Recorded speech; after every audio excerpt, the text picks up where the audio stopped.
Really? This is surprising news. I wonder what this is going to mean for them. Very interesting. Let's check out this news clip here. When the clock strikes midnight tomorrow, it won't just mean the start of a new year. It will also be when copyright protections expire on a number of well-known books, films, and musical compositions. That includes works like All Quiet on the Western Front, Peter Pan, and the Marx Brothers musical, a good Peter Pan Animal now. Crackers. Okay. But one work that's entering the public domain on 2024 is getting a lot of attention. CBS News senior business and technology correspondent Jolene Kent has the story. I've never seen this whole early cartoon rendition before. of perhaps the most recognizable cartoon character ever created. The 1928 animated short Steamboat Willie marked the film debut of Mickey Mouse. And Minnie, too. Now, almost 100 years later, this landmark piece of entertainment will enter the public domain, meaning Disney will lose its right to control it, and others can use the images as they wish. This was set to happen years ago, until Disney, with other groups, got Congress to pass extensions. But the last of them expires at midnight on New Year's Eve. And what basically is happening now is that we will be able to do to the great works of Disney what Disney did to the great works of the public domain before. Gotcha. And that's how creativity is supposed to happen. We build on our past. Lawrence Lessig is a Harvard law professor and expert on copyright issues. So this is a bit of a full circle moment then.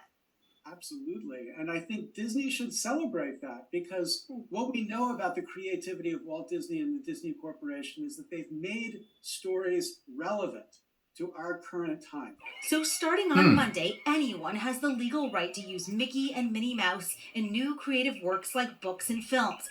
But there's an important caveat. It has to be the Steamboat Willie versions, not the more familiar renditions of the characters that followed. Oh. What are the limitations? What are you not allowed to do?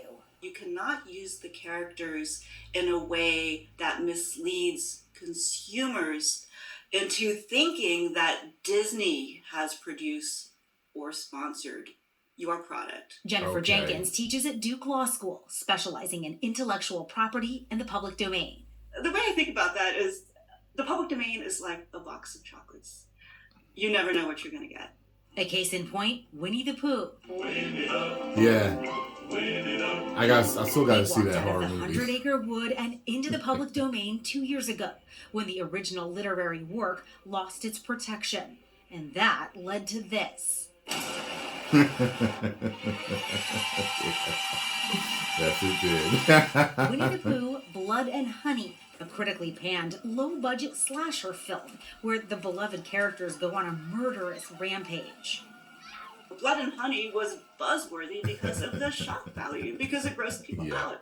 But in the long run, our culture gets to decide what kinds of public domain reuses have enduring appeal. Disney is the poster child for just how valuable the public domain is. If you think about their beloved movies that we've all watched, so many of them are based on public domain works. We've got The Lion King and Frozen and The Little Mermaid and Sleeping Beauty and Snow White. I could go on. And so that makes this moment deeply symbolic and highly anticipated, because Mickey Mouse is the emblem of both of those tendencies. Steamboat Willie is getting lots of attention, but in recent years, copyright explorations have become routine.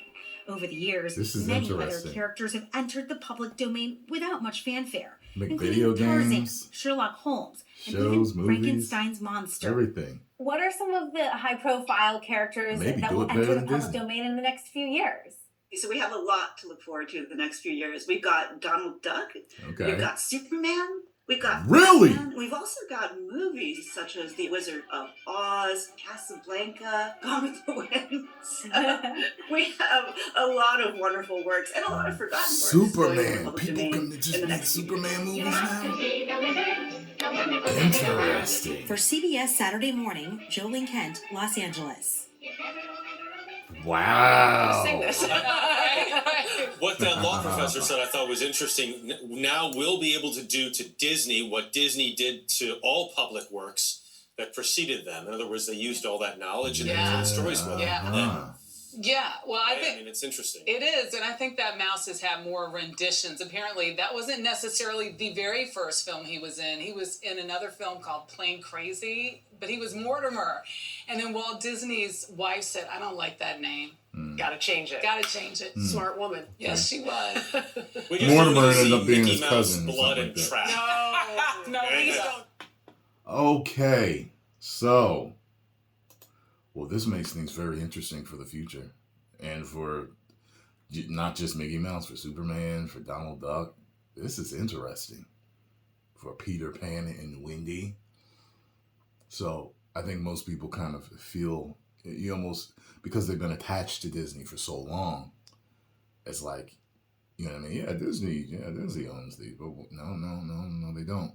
You know what I mean? So that's very interesting.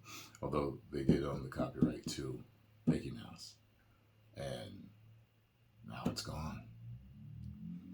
I look forward to see what people are going to do. You know, people have been at work at stuff and didn't even say nothing. It's like, yo, it's expiring. We already got the project halfway complete. I can't wait to see what's going to happen now. This is interesting. Post comments down below. Let me know what you think about this. What details do you know that I do not know about this whole situation? Will it hurt them? Will it hinder them? What do you think? I assume it won't really hurt them at all, since they have all, if they've got copyrights of other versions of him, then it almost doesn't matter, right? Woo! Cuphead! Make a Mickey Mouse game! Woo!